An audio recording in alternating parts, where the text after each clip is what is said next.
Good morning student. आज हम हमारे चैप्टर टिश्यू का सेकंड पार्ट स्टार्ट कर रहे हैं। इसके पहले हमने प्लांट टिश्यू देखा था। ठीक है, प्लांट टिश्यू में हमने मेरिस्टेमेटिक टिश्यू और क्या देखा था, परमानेंट टिश्यू। ठीक है, आज हम एनिमल टिश्यू के बारे में पढ़ेंगे। और ये जो है मैं आपको फ्लो चार्ट में समझा रही हूँ, आप इसको क्या करना, फ्लो चार्ट को जिस तरीके से मैंने बनाया है इसी तरीके से आपको भी बनाना है और आपको इसको 2 से 3 बार पढ़ना है। आपको इजीली एनिमल टिश्यू के बारे में सब याद हो जाएगा।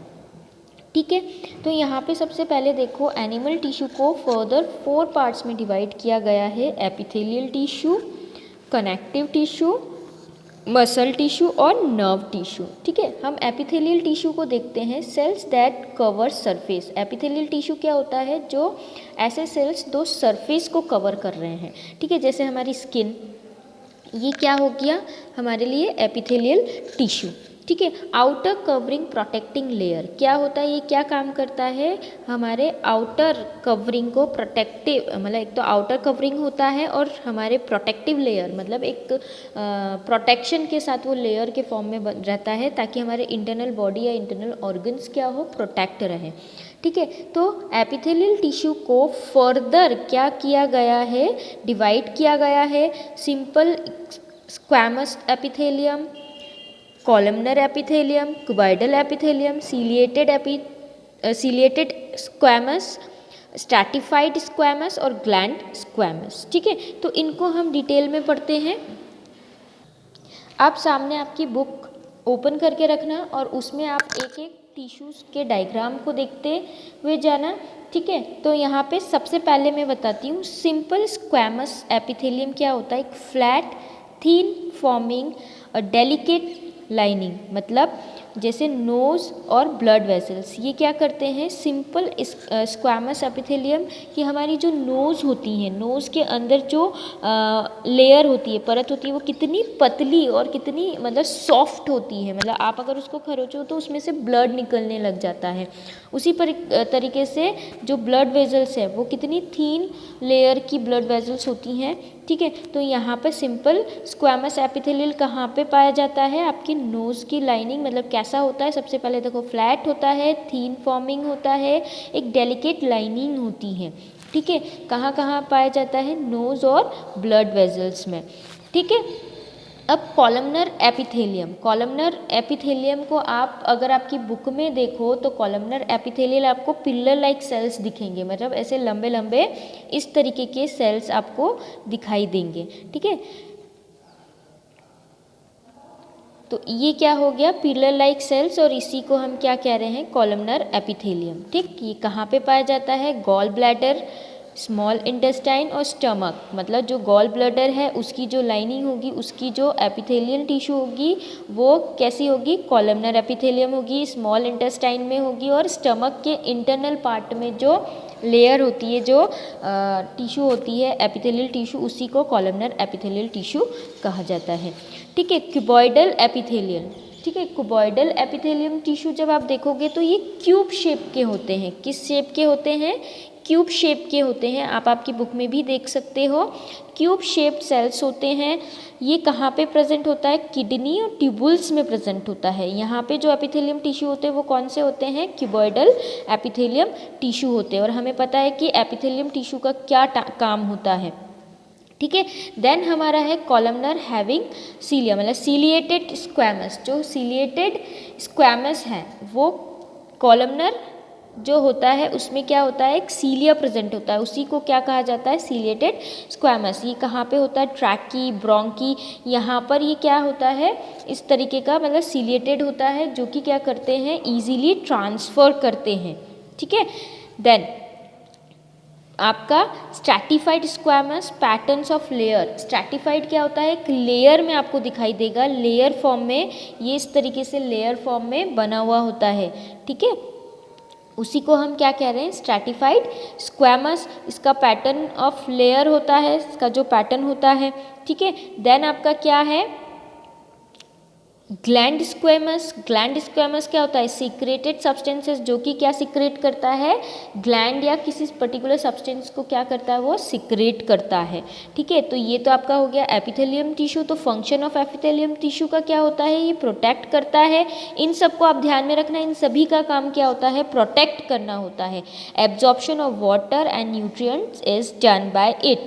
ये क्या करता है? Help in elimination of waste. मतलब ये जो आपका कॉलमनर सिलिएटेड स्क्वेमस होता है, इसका काम ही क्या होता है कि वेस्ट को क्या करता है? ये बाहर निकालता है। ठीक है, तो ये help in elimination of waste, perform secretory function. क्या परफॉर्म करता है? सेक्रेटरी फंक्शन, मतलब सब्सटेंस को सीक्रेट करता है। ठीक है, नेक्स्ट आपका क्या है? Connective tissue. कनेक्टिव टिश्यू को अगेन क्या किया गया है? Areolar tissue, adipose tissue, blood, bone, cartilage, ligament, tendon, इनके पार्ट्स में डिवाइड किया गया। कनेक्टिव टिश्यू के नाम से ही पता चल रहा है कि एक दूसरे को कनेक्ट करना। ठीक है, क्या करना? कनेक्ट करना। ठीक, तो यहाँ पर जो कनेक्टिव टिश्यू है उसमें सबसे पहला जो है आपका एरियोलर टिश्यू, ये क्या करता है? कोलेजन फाइबर होता है, वाइट लिक्विड इसमें प्रेजेंट होता है। रेटिकुलेट फाइबर्स होता है, जो कोलेजन फाइबर होता है वो क्या होता है? वाइट लिक्विड होता है। और जो रेटिकुलेट फाइबर होता है उसमें क्या प्रेजेंट होता है? येलो फाइबर्स प्रेजेंट होते हैं। तो एरियोलर टिश्यू क्या होता है? फाइब्रोब्लास्ट होता है, मैक्रोफेज होता है। क्या करता है? हेल्प्स इन सपोर्ट, हेल्प करता है, सपोर्ट करता है इन packaging gel like intercellular substance call matrix. किसको पैकेज करने में? जेल लाइक इंटरसेलुलर पैकेज को, सब्सटेंस को पैकेज करने में हेल्प करता है, सपोर्ट करता है, जिसे हम क्या कह रहे हैं? Matrix in connective tissue. Next आपका क्या है? Adipose tissue. एडिपोज टिश्यू कहाँ होती है? Below the skin. मतलब एडिपोज मतलब फैट सेल्स, जो हमारे स्किन के नीचे जो फैट्स प्रेजेंट होता है वो क्या करता है? मसल और स्किन को कनेक्ट करता है ना, तो उसको हम क्या कर रहे हैं? कह रहे हैं adipose tissue. Below the skin कहाँ पाया जाता है? स्किन के बिलो। ठीक है, क्या होता है? फैट सेल्स और एडिपोसाइट्स प्रेजेंट होता है। ठीक, देन आपका है ब्लड। ब्लड का काम क्या होता है? Liquid intercellular matrix, blood, plasma. ठीक है, जैसे आरबीसी हो गया, डब्ल्यूबीसी हो गया, प्लेटलेट हो गया। आरबीसी आपको पता है क्या होता है? ठीक है, डब्ल्यूबीसी, प्लेटलेट। ठीक, देखो ब्लड क्या हो गया आपका? प्लाज्मा लिम्फ हम बोल रहे हैं, जिसमें प्लाज्मा लिम्फ क्या होता है? लिक्विड है, 90% वाटर है और 10% अदर सब्सटेंस होता है। ठीक है, आरबीसी का क्या होता है? इथ्रोसाइट्स भी कहा जाता है। इसका जो आप बोल सकते हैं 120 डेज की लाइफ स्पेंड करते हैं। ठीक है, और ऑक्सीजन को क्या करते हैं? कैरी करता है। तो ये क्या होता है? हीमोग्लोबिन प्रेजेंट होता है आरबीसी में। हीमोग्लोबिन क्या करता है? ऑक्सीजन को एब्जॉर्ब करता है और दूसरे जगह पे क्या करता है? ट्रांसफ़र करता है। डब्ल्यूबीसी क्या होता है? आर्मी होती है जो कि डिसीज से बचाती है। स्टेरॉइड सोल्जर होते हैं जिसे हम बोल रहे हैं। प्लेटलेट क्या करती है? ब्लड क्लोटिंग बनाने में हेल्प करती है। जैसे हमने देखा है कि कभी हमारे हाथ कट जाता है तो ब्लड, फिर वो क्या होता है? फ्लो होते होते धीरे से वो रुक जाता है, उसके ऊपर एक ब्लड की क्लोटिंग जम जाती है। तो वो किसके कारण होती है? प्लेटलेट के कारण होती है। ठीक है, नेक्स्ट आपका क्या है? बोन। बोन सेल हमें पता है कि हमारे ऑल ओवर बॉडी में एक स्केलेटन बना रहा है। हमारे जो बोन्स होते हैं वो होते हैं तो strong non flexible forms of skeleton, bone cell कहा जाता है। देन कार्टिलेज क्या होता है? Smooth the bone surface at the joint. ठीक है, इसको कॉन्ड्रोसाइट्स भी कहा गया है। दो बोन को जोड़ता है, क्या बोलते हैं इसको हम? दो बोन को जोड़ता है, जिसे कॉन्ड्रोसाइट भी कहते हैं। ठीक, नेक्स्ट है आपका लिगामेंट और टेंडन। लिगामेंट और टेंडन दोनों का ही काम क्या होता है? कनेक्शन करता है। ये connection of bones to muscle और connection of to conjugative bones. ठीक है, तो इन दोनों का काम क्या होता है? डेंस रेगुलर कनेक्टिव टिश्यू कहा जाता है। ठीक है, आपको पता है कि जो लिगामेंट होता है वो क्या करता है? कनेक्ट करता है दो कॉन्जिगेटिव बोन्स को। बोन और बोन के बीच में जो जॉइंट होते हैं उसको हम क्या कह रहे हैं? लिगामेंट। और टेंडन का काम क्या होता है? बोन और मसल्स को जॉइंट करना।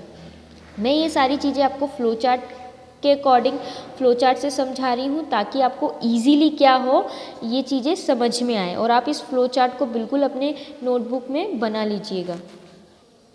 नेक्स्ट हम देखेंगे मसल टिश्यू। तो मसल टिश्यू को further stratified muscle tissue, unstratified muscle tissue और कार्डियक मसल्स। आपको कार्डियक के नाम से समझ में आ रहा है। देखो मसल फाइबर्स टिश्यू और मूवमेंट। तो मसल फाइबर इसमें कैसा होता है, लॉन्ग, सिलेंड्रिकल, इन ब्रांच्ड, ठीक है। इसको मल्टी न्यूक्लिएट भी ये होता है, ठीक। इसका टिश्यू जो होता है वो क्या होता है, स्ट्रैटिफाइड मसल्स होते हैं, स्ट्रेटेड स्ट्रिप्ड मसल होते हैं, अटैच्ड होते हैं बोन से।